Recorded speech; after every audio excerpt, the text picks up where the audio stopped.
Salam əziz şagirdlər, mən kimya müəllimi Atakişeva Aysu. Deməli, bugün sizlərlə mövzumuz olacaq valentlik və kimya formulları üzrə hesablamalar. Mövzumuz həddən artıq çox vacib bir mövzudur. Xüsusən də valentlik çox vacibdir. Bundan sonraki mövzularımızda da bizə lazım olacaq. İndi başlayırıq. İlk öncə valentlikdən əvvəl mən sizə kimya formulları haqqında biraz məlumat vermək istəyirəm. Görək bu kimya formul nədir? Biz bilirik ki, maddələr ümumiyyətlə iki yerə bölünürlər tərkibinə görə. Var idi saf maddələr, bir də vardı qarışıqlar. Nə deməkdir saf maddələr, nə deməkdir qarışıqlar? Deyirdik ki, əgər maddə bir növ maddədən ibarətdirsə, yəni bir növ maddədən ibarətsə bu saf maddədir. Yox, iki və daha artıq maddədən ibarət idisə bu artıq olurdu qarışıq. İndi maddələr də nələrdən təşkil olunurlar? Maddə deyəndə ağlımıza nə gəlir? Molekul, düzdürmü? Bəs bu molekullar nədən təşkil olunurlar? Atomlardan. Məsəl üçün, gəlin bir nümunə göstərək. Buradan belə bir şəkil göstərim. Baxın. Burada nə görürük? Baxın, bunların hər biri ayrı-ayrılıqda, bax, hidrogen atomudur, bu da hidrogen atomudur, bu da oksigen atomudur. Bunlar hər biri ayrı-ayrılıqda atomlardır. Və bu ikisi birləşir, bu iki atom, baxın, birləşir. Daha doğrusu 3 dənə atom, hidrogen atomu və oksigen atomu. Bu 3 atom birləşir, H2O molekulunu əmələ gətirir. Deməli, biz bilirik ki, atomlar birləşib, molekullar əmələ gətirirlər. Bu molekullar da adlanırlar maddələr. Bəs bu kimya formulu nədir? Biz görürük ki, maddələrin, bax bu kimyəvi hidrogen və oksigen burada nə sayılır? Kimyəvi işarələrdir. Bəs bu ayağında yazılan iki nədir? O da adlanır indeks. O zaman kimya formula tərif veririk. Gəlin kimya formula tərif verək. Deyirik kimyəvi formul nəyə deyilir? Maddə tərkibinin kimyəvi işarələr və indekslərlə yazılışına kimya formulu deyilir. Biri təkrar edirəm, bax nümunəni göstərim. Bu bir maddədir, düzdürmü? Bu maddənin formulu nə ilə göstərilir? Bax, hidrogen, oksigen nədir burada? Kimyəvi işarələrdir. Ayağında yazılan rəqəm isə 2 isə indeks adlanır. Yəni, maddənin həmin bu kimyəvi işarələr və indekslərlə yazılışı nə adlanır? Kimyəvi formul adlanır. İndi gəlin biraz da sizinlə əmsal və indeksin nə olduğu barəsində danışaq. Əvvəl biz maddədən nə qədər olduğunu bilmək üçün əmsal anlayışından istifadə edirik. Baxın, burada da qeyd etmişik. Əmsal nəyə deyilir, yoldaşlar?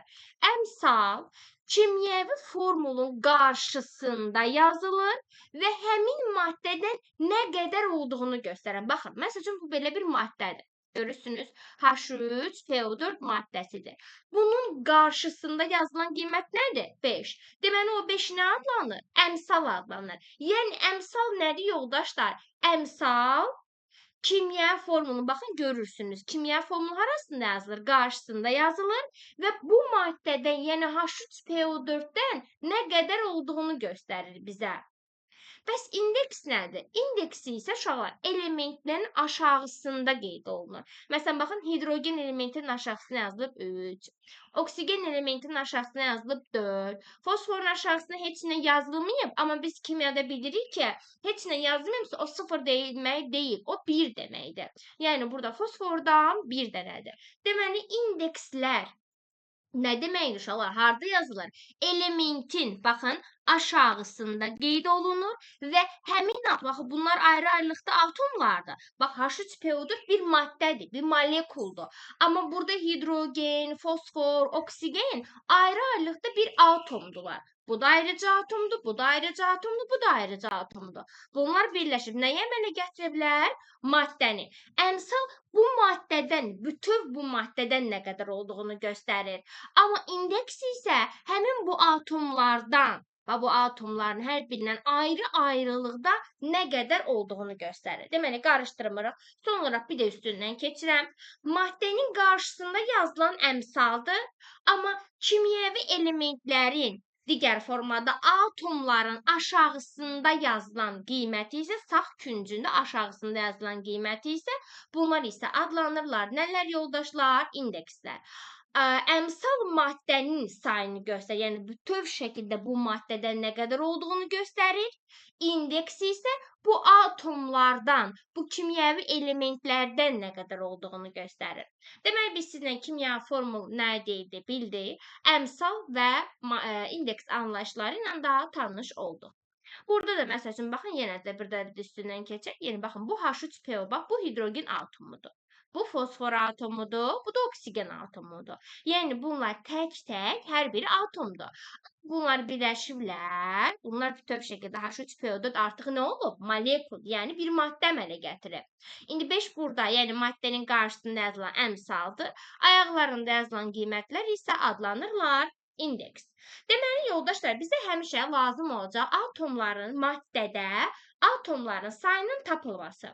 Biz maddədə atom sayını necə müəyyən edəcəyik? Bundan sonra əmsallaşdırma olacaq, orada da bu bizə lazım olacaq. Yadınızda saxlayın, biz atom sayını tapmaq üçün əmsalı ya da molu, biz sonraki maddə miqdarı mol mövzusunu keçəndə orada sizinlə tanış olacaq ki, mol nə deməkdir? Hani sadəcə elə belə yazmışam ki, anlayışımız olsun. Testlərdə görsək çətinlik çəkməyək. Maddənin əmsalını ya da molunu onun indeksinə vurmalıyıq. Bu nə deməkdir? Məsələn, mən hidrogen atomunun sayını bilmək istəyirəm. Necə tapım hidrogen atomunun bu maddədə sayını? Mən baxıram. Bu hidrogen atomunun, gəlin bir dənə bunları silək ki, çox baş qarışıqlıq yaratmasın bizim üçün. Aha. Deməli mən, baxın, hidrogen atomunun sayını tapmaq üçün əmsal, dedik axı, nə etməliyəm? Əmsalı. Əmsalım neçədir? 5-dir. Vurmalıyam nəyə?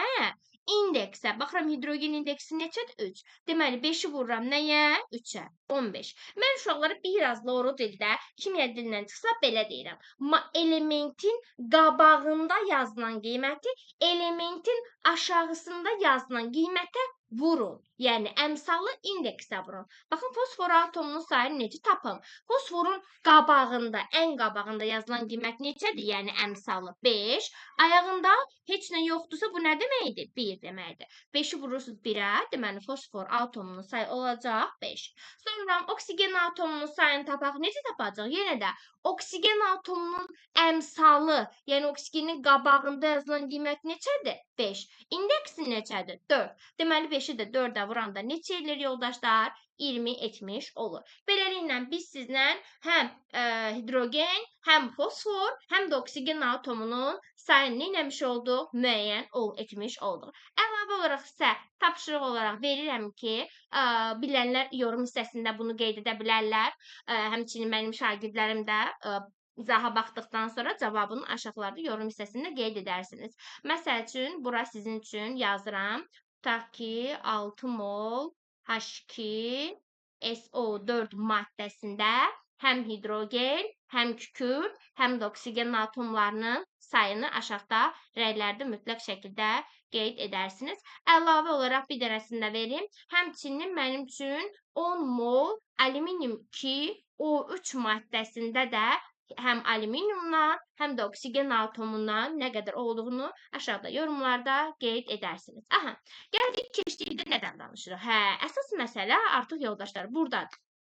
Biz indi sizlə danışacağıq nisbi atom və nisbi molekul kütlələri haqqında. Görək bu nisbi atom və nisbi molekul kütləsi nə deməkdir? Mən əvvəlcə buranı oxutmazdan əvvəl bir ağ vərək açmaq istəyirəm sizə. Burada biraz daha sizinlə geniş danışaqın, gəlin. Biraz aşağıya düşür. Aha. Gəlin görək bu nisbi atom və nisbi molekul kütləsi nədir? Bu haqda biraz mən sizə orada yazılar biraz başınızı qarışdırmasın. Burada biraz daha geniş danışım istədim. Əvvəlcə belə bir sual verin. Baxın, sizcə niyə mən sadəcə kütlə demirəm? Nisbi atom kütləsi və nisbi molekul kütləsi deyim. Yəni niyə bu qədər uzadıram? Sadəcə kütlə deyim də. Niyə nisbi atom kütləsi, nisbi molekul kütləsi deyirik? O zaman bunu düşünsəniz, bir cavab tapmazsınız, mən sizə belə bir sual verirəm. Məsəl üçün biz deyirik ki, gedirik mağaza, konfetin, snikersin 1 kilosunun qiyməti, məsəl üçün 15 manatdır. Tutaq ki. Və sizə sual versəm ki, bəs bunun 3 kilosunun qiyməti nə qədər olacaq? Yəni 3 kilo bəs snikersin qiyməti nə qədər olacaq? Siz mənə hesablayıb deyəcəksiniz ki, eləyəcək 45 manat. Yəni 15-ə 3-ə vurmuş olursunuz. Onda mən sizə belə bir sual verirəm. 15 manat gedirsiniz, pul ödəyir. 1 kilo Snickers alır kimsə.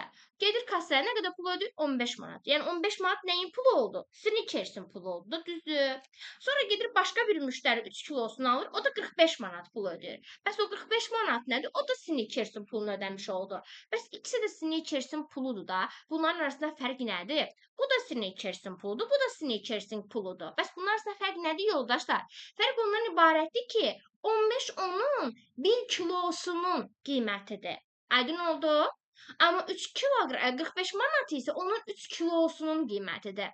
Deyirsiniz ki, məmə bunları niyə əlaqələndirdiniz? Nə əlaqə? Yəni indi mən sizə nisbi atom kütləsi, nisbi molekul kütləsi ilə adi kütləni müqayisə etmək istəyirəm. Yəni ikisi də kütlədir də yekunda. Bu da bunlar da 15 də onun puludur, 45 də onun puludur. Fərqləri nə oldu? 15 onun 1 kilosunun qiymətidir. Düzdür?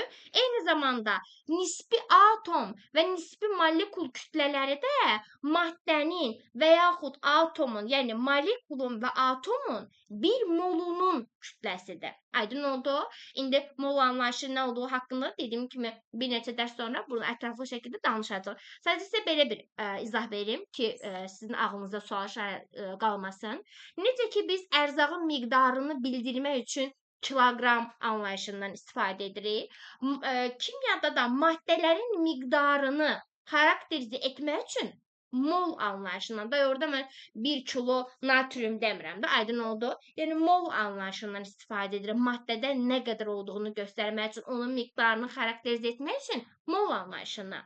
Yəni necə ki 15 ilə 45-in arasında fərq ondan ibarət idi ki, biri 1 kilonun, digər 3 kilonun qiymətidir.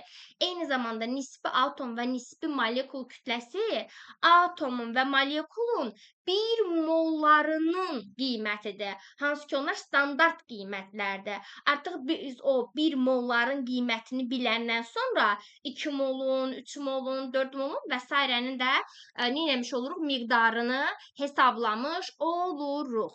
İndi gəlin atom və molekul biraz onları da sizinlə ayıraq ki, görə atom nədir, molekul nədir? Biz bilirik ki, Mendeleyevin cədvəlində gördüyümüz bütün elementlər, gəlin baxaq, Mendeleyevin. Aha. Baxın, Mendeleyevin cədvəlində gördüyümüz bütün elementlər, baxın, bunların hər biri kimyəvi elementlərdir. Yəni, hər biri atomdur. Bax, burada gördüyümüz elementlərin hamısı kimyəvi element və atomdurlar. Bunlar birləşirlər və birləşəndən sonra nə əmələ gətirirlər artıq? Molekul əmələ gətirirlər. Necə? Məsəl üçün, burada var hidrogen atomu. Burada da var oksigen atomu. Bayaqki şəkildə də göstərdim sizə uşaqlar. Baxın, dala qaydağın, bundan əvvəlki şəkildə. Baxın, hidrogen atomu, bir də oksigen atomu. 2 hidrogen, 1 oksigen atomu birləşdi. Bunlar ayrı-ayrılıqda bu dairələr nədir? Atomdur. Bu atomlar birləşir. Nəyə əmələ gətirir? Molekulu. Yəni, mən sizdən soruşsam ki, yoldaşlar, bu nədir? Deyirsiniz ki, bu atomdur. Fosfor atomudur da. Bu nədir? Bu kükürt atomudur. Bəs uşaqlar, bu nədir? Uşaqlar, bu artıq atom deyil axı. Bu nədir artıq?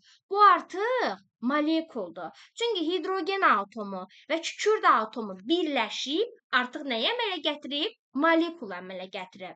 Aydın oldu. Bir də uşaqların qarşıladığı nədir? Uşaqlara sual verirəm ki, natrium atomdur, molekuldur. Təzə başlayanda təbii ki, şagirdlər çaşırlar.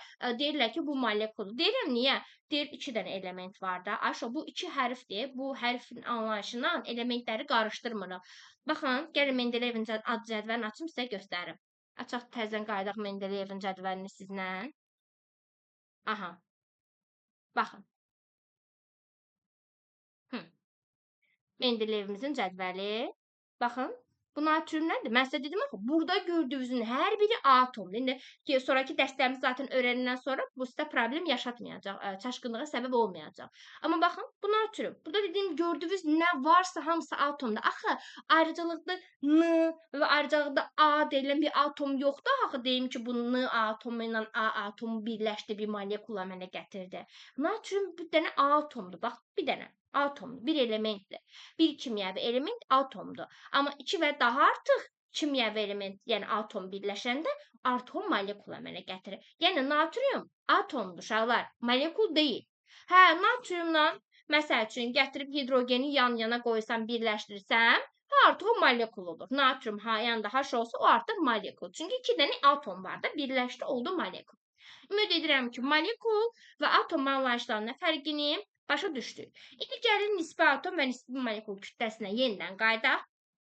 Deməli, nisbi atom kütləsi adlanır Ayer, nisbi molekul kütləsi isə adlanır Mr. Nədir Ayer, nədir Mr? Deməli, atom kütləsinin qısaldılmış forması baxın, qeyd olunur, burada qeyd eləmişəm Ayerdir. Nisbi molekul kütləsinin qısa forması isə, yəni kimyəvi işarəsi isə Mr-dir. Baxın, buradakı A atomu göstərir, M isə molekulu göstərir. Baxın, qarşısında qeyd etmişik. Yəni, bu Ayer və Mr nə deməkdir, yoldaşlar? Atomun ya da molekulun bir molunun kütləsini, bir dənəsinin kütləsini, qiymətini göstərir. Məsəl üçün, bizə verir ki, Ayer kalsium bərabərdir 40. Mən sənə sual verirəm, Ayşə, bu nə deməkdir? Yəni, Ayer kalsium bərabərdir 40 nə deməkdir? Deyirsiniz ki, mənə, yəni bir dənə kalsiumun kütləsi bərabərdir 40 qram. Və yaxud verir ki, MrH2O bərabərdir 18. Nə deməkdir bu? Yəni, bir mol, yəni bir dənə, sizin deyən, dənə deyəndə əslində dənə anlayışı biraz doğru çıxmır kimyada. Amma sizin başa düşəsiniz deyə belə deyirəm. Yəni, bir dənə H2O-nun kütləsi 18-dir. Yəni, bir mol H2O-nun. Yəni, sizə Ayer və Mr-i verəndə sizin ağzınıza dərhal nə gəlməlidir? Bir molun qiyməti. Bu, bir dənənin qiymətidir. Ümid edirəm ki, fikirlərimi çatdıra bildim. İndi bir dənə gəlin bu PDF-i təzədən çıxaq, yenidən girək. Çünki aha, bircə dəqiqə yenidən girəyim. PDF-ə qaydaq. Aha. Hə. İndi gəlin sizlə nədən danışırıq? Bizə deyirsiniz ki, mənə bəs bu qiymətlər yazmısınız 40-dır, 18-dir. Onlar hardan çıxdı? Biz onları nə edirik? Uşaqlar, Ayerləri, yəni nisbi atom kütlələr Mendeleyevin cədvəlində qeyd olunur. Baxın, burada hamısı qeyd olunur. İndi atomun quruluşu mövzusunu onları hamısı sizə göstərəcəm. Məsəl üçün, baxın, litiumun nisbi atom kütləsinin neçə olduğunu hardan bilim? Baxın, aşağıda kiçik rəqəmlərlə yazılıb. 6.941. Bunu yuvarlaqlaşdırır, olur 7. Yəni, litiumun nisbi atom kütləsi, yəni Ayerin 7-dir. Və yaxud, baxa, karbona. Karbonunki nə qədər verib? 12,011. Yəni, yuvarlaqlaşdıranda neçə olur? 12. Yəni, karbonun bir dənəsinin qiyməti, yəni nisbi atom kütləsi nəyə bərabərdir? 12-yə bərabərdir. Deməli, Ayer qiymətləri, Ayerlərin qiyməti, baxın, Mendeleyevin cədvəlində nə edir? Qeyd olunur. Bəs müəllimə, biz Mr-ləri necə hesablayacağıq? İndi gəlirik, keçirik ona. Yazmışam bura nisbi molekul kütləsinin hesablanması. Görək biz maddələrin nisbi molekul kütləsini necə hesablayacağıq? Əvvəla deyim ki, nisbi molekul kütləsini hesablamaq üçün hər bir atomun ayrı-ayrılıqda Ayerlərini bilməlisiniz. Bəzən uşaqlar deyir ki, biz bunları əzbərləyirik. Xeyr, uşaqlar, bunlar sualda əgər lazımdırsa, özü aşağıda sizə qeyd edir. Test toplusunda indi nümunələr göstərəndə bundan sonraki məsələlərdə orada hər birini qeyd eləyəcəm ki, bunların hamısı sualın aşağısında göstərilir, qeyd olunur. Yəni, sizin bunları əzbərləməyinizə, bunların qiymətlərini, Ayerlərini əzbərləməyinizə ehtiyac yoxdur. İndi məsəl üçün belə bir nümunə vermişəm. Yazıram ki, bura mənim üçün H2SO4-ün emirini hesabla. Siz H2SO4-ün emirini necə hesablayacaqsınız? Mən burada baxın, burada hansı atomlar var? Hidrogen atomu, kükürt atomu və oksigen atomu. 3 dənə atom var. Deməli, mən bu 3 atomun nəyini bilməliyəm? Nisbi atom kütləsini bilməliyəm. Hidrogeninki, baxın, vermişəm 1-dir. Kükürdünkün vermişəm 32-dir. Oksigeninki də 16-dır. Bunları biləndən sonra gəlin hesablayaq. Deməli, nisbi atom kütləsini necə hesablayacaq? Elementin, hər bir elementin ayerini, yəni nisbi atom kütləsini vuracaqsınız həmin elementin indeksinə. Məsəl üçün, birinci gələn element hansıdır? Hidrogen. Bunun ayeri neçədir? 1. Bəs indekslə nə yazılıb? 2. Deməli, nə etməliyəm? 1-i vururam 2-yə. Gördünüz? Keçirəm kükürdə. Kükürdün ayeri neçədir? 32. Ayağında bəs nə yazılıb? 0 deməyin, ha. Görmürüksə nə deməkdir? 1 deməkdir. 32-ni vururuq 1-ə. Yazdım, baxın, 32 vurulsun 1. Keçirəm digərinə. Sonra gələn element hansıdır? Oksigen. Oksigenin ayrı neçədir? 16. Bəs indeksi neçədir? 4. Deməli, neynəməliyəm? 16-nı 4-ə vurmalıyam. Və yekunda sonra nə edəcəm? Hər birini toplayıram. 2, 32, 64. Yekunda deməli, bu elementin nisbi molekul kütləsi nəyə bərabərdir? 98-ə bərabər olmuş oldu. Bu da oldu nisbi molekul kütləsinin hesablanması. O zaman bir dənəsini də mən sizin üçün verim. Yenə də bunu da özünüz hesaplayarsınız və aşağıda şərhlər bölməsində qeyd edərsiniz. Məsəl üçün yazıram bura. Mənim üçün Emir C2 H5 biraz çətin olacaq, amma hesablayın görə burada çaşacaqsınız, yoxsa yox. C2H5 OH maddəsini mənim üçün emirini hesablayın. Aşağıda sizin üçün verirəm. Ayır, karbon bərabərdir 12-yə.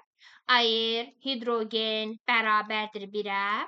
Ayır, oksigen isə bərabərdir 16. Bax, hər birinin ayrı-ayrılıqda ayırlarını sizə verdim. Artıq emirini siz özünüz hesaplayarsınız. Qaydağın bir dərsin davamını. Deməli, emirin necə hesablandığını biləndən sonra gəlirik sizlə artıq elementlərin kütlə nisbətlərinin hesablanmasına. Bu nə demək uşaqlar?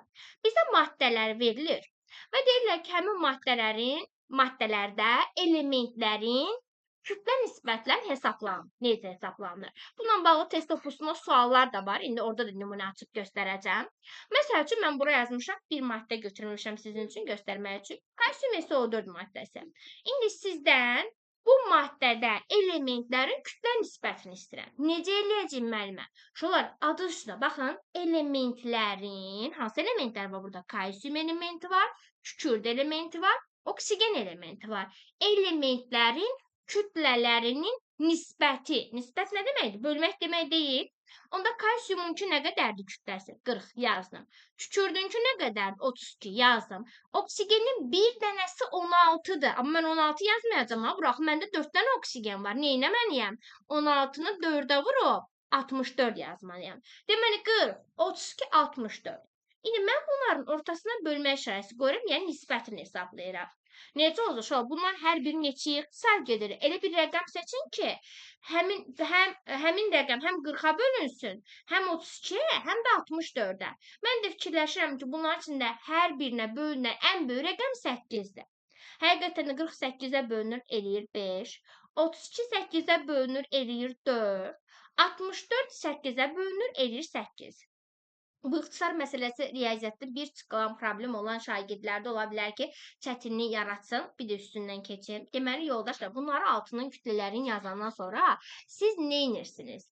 Hər bir elementin kütləsini yazdınız, sonra ixtisar edirsiniz. Bu ixtisar nə deməkdir? Yəni, bir dənə rəqəm seçirsiniz. Amma elə bir rəqəm seçməlisiniz ki, o seçdiyiniz rəqəm həm 40-a bölünsün, həm 32-yə bölünsün, həm də 64-ə və maksimum dərəcədə böyük bir rəqəm olmalıdır. Yəni, seçə bildiyiniz ən böyük rəqəmdə.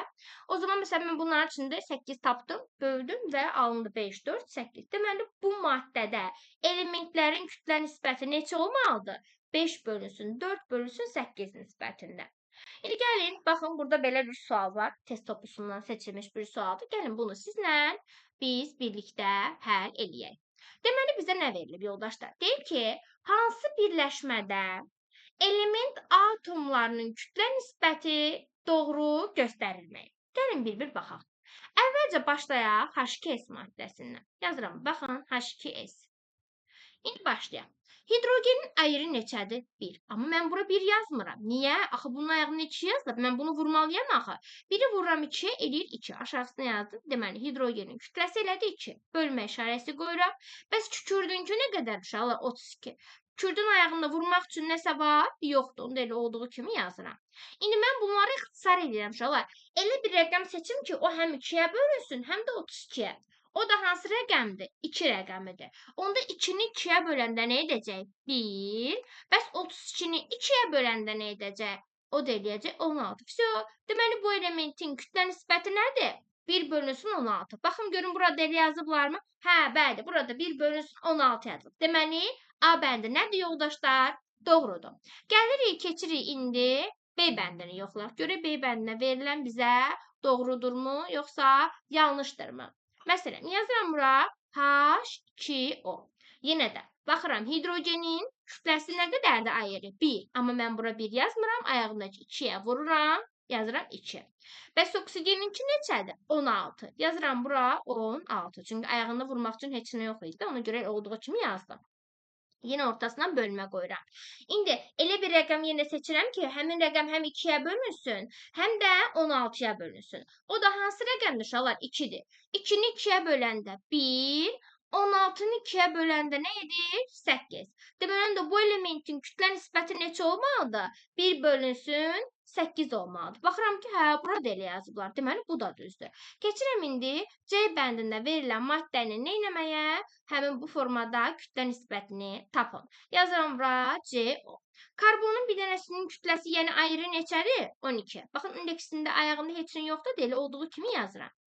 Bəs oksigeninki neçədir? 16-dır. Onu da olduğu kimi yazıram. Yenə də bunun ayağında heç nə yoxdur. İndi bunları bölün uşaqlar. Fikirləşin görə bunlar neçəyə gedir? Bəzən uşaqlar tapmaqda çətinlik çəkirlər ki, hansı rəqəmdir, düşünürlər, çox vaxt gedir. Eybi yoxdur. Nəyi bilirsinizsə eləyin. Ən kiçik ağızda yəqin ki, işi gələndə 1-ə bölməyi düşünməyin. Zaten 1-ə bölsəm həmin cavabın özü eləyəcəkdir. Onu nəyin bölürəm ki? 1-dən sonra gələn də rəqəm hansıdır? 2. Baxırsan ki, 12 2-yə bölünür. Hə. 16 2-yə bölünür. Hə, okey, bölək. 12-ni bölürsünüz 2 eləyir nə? 6. 16-nı 2-yə böləndə 8. Amma bu cavab bu deyil ha, uşaqlar, tələsməyin. Axı bunlarda ixtisar gedirlər. Bunlar da yenə özünə sual verin, görüm 2-yə bölə bilərəm. Hə, bölürəm də. 6-nı 2-yə böləndə nə edir uşaqlar? Yenə ixtisar edirəm. 6-nı 2-yə bölürəm 3. 8-i 2-yə böləndə nə qalır? 4. Hə, uşaqlar, daha bunlar məsələn 2-yə ixtisar getmirlər. Yəni 3 2-yə bölünür. Xeyr, ona görə daha belə olaraq qalır. Deməli, bunun kütlə nisbəti neçə olmalıymış uşaqlar? 3 bölünsün 4. Amma bura nə yazılıb? 3 bölünsün 2. Hə, deməli, bu nə imiş uşaqlar? Bu variant yanlış imiş. Çünki 3 bölünsün 4 olmalıdır. Bu 3 bölünsün 2 verib. Gəlin SO2-ni də yoxlayaq. SO2-də necə olacaq? Kükürdünkü nə qədər uşaqlar? 32. Oksigenin bir dənəsi 16-da, amma ayağında 2 var. Ha, vururam. Neçə eləyir? 32. 32 bölünsün 32-də neçə eləyir? Elə 1 bölünsün 1. Hər ikisini 32-yə bölsəm nə qalacaq? 32-ni 32-yə böləndə 1, 32-ni yenə də 32-yə böləndə eləyir 1. Deməli, 1 bölünsün 1 olmalıdır. Burada da belə qeyd olunub. İstəyirsinizsə CO2 nə sizin üçün yazım. Ağlınıza birdən sual işarəsi qalar. Ona görə gəlin, CO2-ni sizə qeyd eləyək. Həmçinin CO2-də də yoldaşlar, baxın, karbonun bir dənəsinin kütləsi neçədir? 12-dir, yazdım. Oksigen 16-dır, ayağındakı 2-yə də vuranda eləyir 32. Yenə də, əgər əslində bu bölünür 4-ə. Amma sizin 4 dərhal baxan kimi ağlınıza gəlmirsə, ev yoxdur, böl 2-yə. 12-ni 2-yə böləndə 6, 32-ni 2-yə böləndə 16. Amma cavab 6 bölsün 16 elə. Bunlar yenə də özünə sual verir. Görün, bölünür 2-yə. Hə, bölünür. 6-nı 2-yə böləndə 3, 16-nı 2-yə böləndə 8. Hə, daha bu 2-yə bölünmüşsə, vəsə. Birdən götürüb verirlərsə, 8-i 2-yə bölüm 4, bu qalsın. Elə şey yoxdur ha, uşaqlar. Bölürsünüzsə, ikisini də bölməlisiniz. Yəni, bir tərəfi bölümü, o birisi qalsın, elə şey eləməyin. Bəli, cavabımız onda qaldı nə? 3 bölünsün 8. Həqiqətində bu da burada belə yazılıb. Deməli, bu da doğrudur. Yanlış cavab oldu. C bəndi. Ümid edirəm ki, elementlərin kütlə nisbətlərinin hesablanmasını da öyrənmiş olduq. Hə, gəldik ən vacib məsələlərdən biri elementlərin kütlə payının hesablanmasına. Bu da çox vacib hissələrdən biridir. Sonraki mövzularımızda da, məsələlərimizdə də bizə həddən artıq çox lazım olacaq. Uşaqlar, biz elementlərin kütlə payını necə hesablamalıyıq? Baxın, gəlin əvvəlcə tərifimizi oxuyaq. Görək tərif bizə nə deyir. Deyirim, yazmışıq ki, elementin nisbi atom kütləsinin formuldakı indeksinə olan hasilinin maddənin nisbi molekul kütləsinə bölünməsindən alınan qiymətidir və omega ilə işarə olunur. Yəqin ki, bu fizikada tanıyırsınız bu işarəni. Bizdən əvvəl orada öyrənmişsiniz yəqin ki, omega ilə tanış olmusunuz. Hansı kütlə payı omega ilə işarə olunur. Biraz başa düşürəm, baxanda biraz qəribə görsənir, tərif tam başa düşmürsünüz. Bu düsturda çox qarışıqdır. Ona görə nə edirik? Gəlirik bir dənə misalın üzərində mən sizə qəşəngcə izah edirəm. Ondan sonra bir də təzə tərifi oxuyub artıq qəşəng başa düşəcəyik. O zaman mən istəyirəm ki, burada bir dənə özüm birin yazım, izah eləyək. Uşaqlar, məsələn, yazıram ki, bura gəlin SO2 maddəsində kükürt və oksigenin kütlə payını hesablayaq. Kütlə payını hesablayaq. Hesablayın. Baxın uşaqlar, bir də deyirəm. SO2 maddəsində kükürt və oksigenin gəlin hər birinin ayrı-ayrılıqda kütlə payını hesablayaq. Necə eləyəcək? Uşaqlar, bir də aşağıdan yəqin ki, bunu sizə verəndən sonra bunu da qeyd ediləcək aşağıda. Əgər kükürt bərabərdir 32, əgər oksigen bərabərdir 16. Yəqin ki, dərhal bunu da özü verəcək. Yəni sualda. Uşaqlar, indi nə etməliyik biz ilk öncə? Bizə verilən maddə hansı maddədir? Yazalım. Bizə verilən maddə SO2 maddəsidir. Deməli, mən ilk öncə həmin o maddənin, mənə verilən maddə hansıdırsa, həmin o maddənin emirini hesablamalıyam. Nəyin hesablamalıyam uşaqlar? Mənə verilən maddənin emirini. Necə hesablayırıq? Bayaq öyrəndik. Kükürdün ayrı neçədir? 32. Bəs ayağına nə yazılıb indeksinə? Baxıram ki, heç nə yoxdur. Yəni 1 deməkdir. O zaman yazıram 32 vurulsun 1. Üstə gəlsin. Keçirəm oksigenə. Oksigenin ayrı neçədir? 16. Bəs indeksində yazılan qiymət neçədir? 2. Şimdi gəlin hesablayaq. 32-ni 1-ə vuranda 32, 16-nı 2-yə vuranda 32, toplam eləyir neçə? 64. Deməli uşaqlar, SO2-nin emeri nə qədər oldu? Yəni ümumi bütöv SO2 maddəsinin kütləsi neçə oldu? 64. İndi mən burada kükürdün və oksigenin kütlə payını hesablayayım. Dedik kütlə payı hansı hərflə işarə olunur? Omega ilə. Yazdım omega. Birinci kükürdünkünü hesablayıram deyə mötərizənin içində yazıram kükürd. Niyə? Çünki hansı elementin kütlə payını hesablayıramsa, onu mən mötərizədə qeyd edirəm. Mən kükürdünkün birinci hesabladığıma görə mötərizənin içində yazdım kükürd. Bərabərdir qoyuram və kəsr xətti çəkirəm. Yadınıza saxlayırıq. Kəsr xəttinin aşağısına həmin bu maddənin ümumi kütləsi yazılır. Fərqi yoxdur. Hansı elementin istəsən. Ümumiyyətlə kütlə payında aşağıda həmişə maddənin ümumi kütləsi yazılır. Məndə də maddəmin ümumi kütləsini bayaq hesablamışdım. Neçə idi? 64 yazdım. Yuxarıdan isə məndən hansı elementin kütlə payını istəyirsə, həmin elementin ayrını indeksinə vururam. Məndən hansı elementin birinci soruşur? Kükürdün. Kükürdün ayrı neçədir? 32. Bəs kükürdün indeksi neçədir? Baxın, maddəyə baxın. Kükürdün indeksi heç nə yoxdursa nə deməkdir? 1 deməkdir. Onda indeksi deməli 1-dir. Yazıram 32 vurulsun 1. Yekunda da əgər cavabı faizlə istəyirsə, 100-ə vururam. O zaman necə olacaq? 32 ilə 64 ixtisar gedəndə 32-ni 32-yə böləndə 1, 64-ü 32-yə böləndə 2. Və cavabı da 100-ə vuranda o belə olur da 100 bölünsün 2. Biraz riyaziyyatı problem olan uşaqlar üçün biraz xırdalayıram. O da edir 50%. Uşaqlar, oksigeninkini belə hesablaya bilərsiniz. Əgər məsəl üçün imtahanda təbii ki, və yaxud testlər işlərinə asan da olsun, ya pratik olsun deyə neyinirik? Siz artıq bilirsiniz ki, hər şeyin tamı, riyaziyyatdan məlumdur ki, hər şeyin tamı 100%-dir. İndi SO2 maddəsində də ümumi hər bir elementin kütlə payının cəmi olmalıdır 100. İndi burada 2 dənə element var. Bir var kükürt, bir də var oksigen. İndi mən kükürdünkünü hesapladım 50-dir. Deməli, yerdə qalan da oksigenin payına düşür. 50-si kükürtdürsə, 100-dən 50 çıxanda nə qalır? 50. Söydü, mən onda 50% oksigenin payına düşür. İndi burada da bir dənə bizə biri verilmişdi. Qaydağın sualımıza, qaydamıza. Burada başqa bir maddə qeyd eləmişəm. İndi sən bunu da sizə göstərim. Bax, burada da verilib ki, mis O tərkibində misin və oksigenin kütlə payını tapaq. Baxın, gəlin burada yazaq. Yazmışıq ki, mis O maddəsində mis və oksigenin kütlə payını hesablayaq. Kütlə payını hesabla. Aha.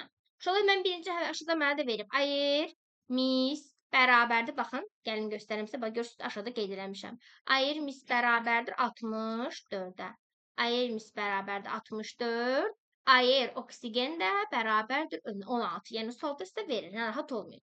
İndi uşaqlar, neynəməliyəm? Bayaq dediyim kimi, ilk öncə gəlirəm, mənə verilən bu maddənin nəyini hesablayıram? Emerini, ümumi kütləsini hesablamalıyam. Kəsr xəttinin aşağısını yazın. Misin kütləsi nə qədər olacaq uşaqlar? Üzr istəyirəm, burada kəsr xətti yox. Elə bildim kütlə payını hesablayıram. Birinci emeri hesablayaq ilk öncə. Yenidən açaq. Aha. Deməli, Yazırıq bura. Air oksigen bərabərdir 16. Aha, birinci nə edirik uşaqlar? Bu maddənin emerini hesablayırıq. Mis oksidir.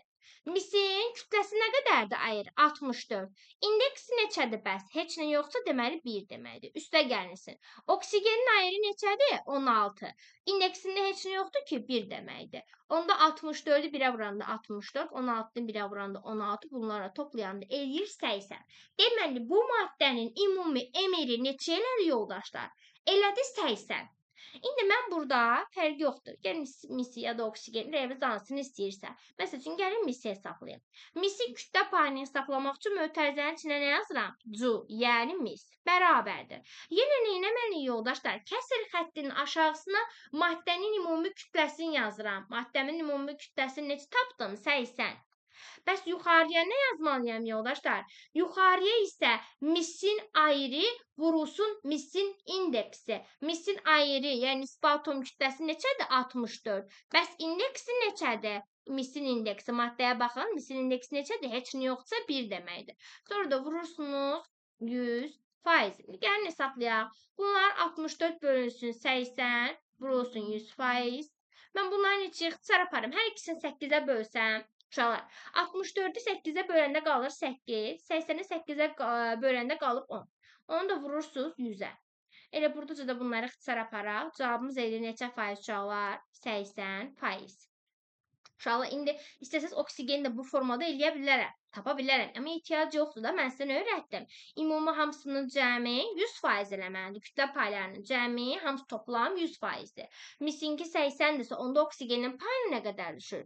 Deməli, onunki də olmalıdır. 100-dən 80 çıxanda 20% eləməlidir. O zaman gəlin tərifi bir də oxuyaq görək indi başa düşəcəyimi. Deməli, baxın, nisbi kütlə payını hesablamaq üçün nə etməliyik? Kəsr xəttinin aşağısına maddənin ümumi kütləsini, yəni emerini hesablayıb yazırıq. Bax, bir də deyirəm, aşağıya bizə verilən maddənin ümumi kütləsini, yəni emerini hesablayıb yazırıq. Yuxarıya isə, kəsr xəttinin yuxarısına isə bizdən hansı elementin kütlə payını istəyirsə, həmin elementin ayrını vururuq həmin elementin indeksinə. Baxın, burada da açıqlayıblar. Baxın, emer maddə nə deməkdir? Həmin maddənin nisbi molekul kütləsi deməkdir. Yəni, ümumi kütləsidir. Bunu aşağıda yazırsınız. Yuxarıda isə hansı element deyirsə, həmin elementin nisbi atom kütləsini, yəni ayrını vurursunuz. M burada nəyi göstərir? Həmin elementin indeksi. Məsəl üçün, bəzən uşaqların səhvi nədir? Məsələn, mən tutaq ki, uşaqlar, sizə mis 2O maddəsində oksigenin kütlə payını məsəl üçün istəyirəm. Oksigenin kütlə payını eləmək üçün nə edirsiniz hesablamaq üçün? Götürüb kəsr xəttini açacaqsınız. Aşağıda bu maddənin ümumi kütləsini yazacaqsınız. Yuxarıda isə oksigenin ayrı neçədirsə, vuracaqsınız oksigenin indeksinə. Şola bəzən götürüb 2 yazırlar. Deyirəm, niyə deyirəm, buraya yazıb da. Ay bala, bu oksigenin indeksidir. Xeyr, bu misin ayağına yazıb baxın, misin indeksidir. Oksigenin ayağında heç nə yox, deməli 1-dir. Yəni 1-ə də vurmağın bilirsə mənası yoxdur, elə ədədin özü eləmiş olur. Bu da olur, deməli bizdə kütlə payının hesablanması. Yoldaşlar, kütlə payı ilə bağlı bir neçə, hansı ki 2 dənə məsələ qeyd eləmişəm. İstəyirəm, gəlin bunları da biz izahını verək. Bizə bir dənə birləşmə verilir. Gəlin bir dənə lövhəmizi açaq. Mən bunu orada da qeyd eləyim. Əvvəlcə bir dənə sualı gəlin oxuyağın görək nə verib bizə. Demək uşaq, bir dənə maddədir. X2, Y3 maddəsi. Gəlin lövhəmizi 2 yerə bölək, yaxşısı biz. Biraz bunu balacalaşdıraq. Aha, ki sualı tam görək. Biraz belə kənara çəkək. Belə qələmimizi götürək. Yoldaşlar. Deməli, bizə belə bir maddə verilib. X2, Y3 maddəsidir. Düzdürmü? Və bizə verib ki, bu maddədə, baxın, bu maddədə Y-in kütlə payını, baxın, bu omega nəyi göstərir bizə? Bir dənə qələmimi götürün burada. Aha, burada verib ki, omega Y 48%. Omega nə deməkdir? Kütlə payıdır, düzdürmü? Yəni, Y-in kütlə payı nə qədərdir? 48%. Şola, mən sizə nə öyrətdim? Bax, siz bunu görən kimi dərhal ağzı artıq nə gəlməlidir? Müəllimə demişdi ki, bu maddənin ümumi kütlə payı, bu maddənin ümumi kütlə payı neçə olmalıdır? Hər şeyin tamı 100%dir. Əgər Y-in kütlə payı 48%-dir, bəs X-inkini necə hesablayım? 100-dən çıxırıq nəyi? 48-i. O da bizə necə verir? Nə verəcək? 52. Deməli uşaqlar, əgər Y-in kütlə payı 48-dirsə, o zaman X-in də kütlə payı olacaq neçə? 52%. Bunu qeyd elədim. İndi mən nə etməliyəm? Mənə nə verib burada? Y elementinin ayrını, yəni nisbi atom kütləsini verib. Uşaqlar, kütlə payı ilə kütlə bir-birindən düz asılıdır. Yəni elementlərin kütlələri ilə nisbi atom kütlələri ilə kütlə payı bir-birindən düz asılıdır. O zaman mən belə bir tənasüb qururam. Baxın sizin üçün. Əslində mən bunu biraz tənlik kimi də yaza bilərəm. Amma uşaqlar tənlik kimi elə bilirəm ki, çətin gəlir. Həm də bu daha rahat olduğuna görə bunu sizə izah edirəm. Deməli mən nə edirəm? Axı mənə verib uşaqlar. Y-in bir dənəsini, axı mən sizə nə öyrətmişdim? Ayır bizə nəyi göstərirdi? Bir dənənin qiymətini. Bir dənə Y-in kütləsi 32-dir. Amma burada neçə dənə Y var uşaqlar? 3 dənədir. Ona görə nə etməliyəm? 3-ü vurmalıyam 32-yə. Və deyirəm ki, bunun kütlə payı neçədir? Qarşıdan treyə qoyuram, yazıram ki, Y-in kütlə payı 48%-dir. Bu mötərizəni buraya yazıram. Yəni bu Y-in 2-dir. Y-in kütləsi və Y-in kütlə payıdır. İndi aşağıdan X-in kütlə payını yazım. Şöyle mən X-in kütləsini bilirəm. Baxın, bilmirəm də məndən soruşdu X-in kütləsini hesabla. Bilmirəm axı. Onda yazıram, bilmədiyim şey nə deyil? X, düzdürmü? Bəs bu maddənin indeksinə də baxmalıyam. Axı, indeksi neçədir? Şükürdün. 2-dir. Ona görə 2-yə vururam. Bəs Y-in kütlə payı neçə idi? 52. Buradan da üzr istəyirəm X-in. Buradan X-in kütlə payını altlama bu X-inki oldu. Tənasübü həll edirəm. Çarpaz şəkildə tənasüb necə həll olunur? Çarpaz. 3 vurulsun 32 vurulsun. Çarpazında nə var idi? 52 bərabərdir. X vurulsun 2 vurulsun 48. X-i tapmaq üçün nə edilir uşaqlar? X-in əksi tərəfdə olanlar həmişə yuxarıda yazılır. X-in yanında olanlar isə aşağıda yazılır. İndi gəlin ixtisara aparaq. Məsəl üçün, mən bunların hər ikisini bölmək istəyirəm 8-ə. 32-ni 8-ə böləndə edir 4. 48-i 8-ə böləndə edir 6. Sonra siz bunları da ixtisar apara bilərsiniz. Baxın, bu 4-dən bu 2 ixtisar gedir, burada qalır 2. Sonra bu 6 ilə bu 3 ixtisar gedir. Yəni 3-ü 3-ə böləndə 1, 6-nı 3-ə böləndə 2. Bu 2 ilə də bu 2-ni ixtisar apardım. Yerdə yekunda nə qaldı? 52. Qurtardı. Deməli, mənim cavabım nə idi? X-in. Bax, məndən bunu soruşurdu. Dedi, X-in kütləsi nə qədər? Tapdım. X-in kütləsi nə qədər oldu? 52 qram olmuş oldu. Bax, bir də gəlin, burada da təzən üstündən keçim. Baxın, burada da qeyd eləmişik həllini. Deməli, yoldaşlar, mən neynədim? Birinin ayrı-ayrılıqda kütlə payını hesapladım. Y-inki məni özü verib. Verib ki, 48-dir. Mən də X-inkini tapdım. 100-dən çıxdım. Dedim, axı, hamısı bir yerdə 100 olur. Onda 100-dən 48-i çıxanda X-in də kütlə payı oldu 52%. Sonra nə etdim? Kütləsini yazdım, treyə qoydum. Qabağına kütlə payını yazdım. Y-in kütləsini necə hesablayım? Demişik də kütləni, ümumiyyətlə bax bunu yadda saxlayın uşaqlar. Kütləni hesablamaq üçün indeksi vurmalısınız ayrı. İndi sizin Y-in indeksi neçədir? 3-dür. 3-ü vurursunuz nəyə? Y-in ayrına, yəni 32-yə. Treyə qarşısından nə yazırsınız? Kütlə payını, yəni 48-ə. Sonra keçirəm X-in kütləsini hesablayım. X-in kütləsini necə hesablayım? Yəni mən bunun ayrını bilmirəm. Ona görə yazdım X. Bəs indeksi neçədir X-in? 2-dir. Ona görə 2-ni vururam X-a. Treyə qarşısından da onun kütlə payını yazıram. Bundan sonrası da artıq sizin riyaziyyatınız ki, tənasüblə həll edirsiniz. Çarpaz. Baxın, 3 vurulsun, 32 vurulsun, 52 bərabərdir. 2 vurulsun X vurulsun 48 və axırda X-i tapanda belə bir tənlik halına salıb, daha doğrusu kəsr xətti çəkib, burada qeyd edib, ixtisar aparıb cavabı 52 alırsınız. Bir dənə də deməli, kütlə payı ilə bağlı bir sualımız var. Gəlin onu da izahatını verəyim. Gəlin bunu da yazım sizin üçün. Yəni bunu 2 yerə ayıraq lövhəmizi. Aha. Deməli, bir dənə gəlin lövhəmizi qəşəngcə silək. Sualın üzərində izah eləmirəm ki, orada sizin artıq yazılıb, həlli qeyd olunub deyə başınız qarışmasın. Aha. Bunlara bənzər digərləri test toplusunda var. Oradan da özünüz baxıb işləyə bilərsiniz ki, görək həqiqətən başa düşdünüz yoxsa yox. Yenə uşaqlar, oxuyuram sualı, görün mənə nə verir. Deyir ki, CN, H4N, ON tərkibli birləşmədə hidrogenin kütlə payını hesablayın. Yazıram. Mənə verilən maddə ümumiyyətlə kütlə payını hesablamaq üçün birinci maddəyə bax. Özü üçün dəftərində yaz. Mənə verilən maddə hansıdır? Baxın yazıram. Mənə verilən maddə CN, H4N, ON maddəsidir. İndi mən həmin bu maddəni nə etməliyəm əvvəlcə? Ümumi kütləsini, yəni MR-in hesablamalıyam. Baxın, mən birinci bu maddənin nəyin hesaplamalıyam? MR-ini hesablamalıyam. Necə hesablayacağım uşaqlar? Öyrətdim axı, bir-bir hər bir elementə baxırsınız. Karbona baxıram. Karbonun ayrı neçədir? Verilib burada 12. Bəs karbon indekslə nə yazılıb uşaqlar? Baxın, indeksi burada aşağısı N. Nə yazılıbsa onu yaz. 12 vurulsun N. Üstə gəlsin. Hidrogenə keçirəm. Hidrogenin ayrı neçədir? 1. İndeksi neçədir? 4. Yazsın 1 vurulsun 4. Üstə gəlsin. Keçirəm oksigen. Oksigenin ayrı neçədir? 16. İndeksi neçədir? N. 16-nı da vururam. N-i gəlin hesablayaq. 12N. Üstə gəlsin 4N. Üstə gəlsin 16N. Uşaqlar hesablayanda da 12 üstə gəlsin 4, üstə gəlsin 16. Eləyir 32N.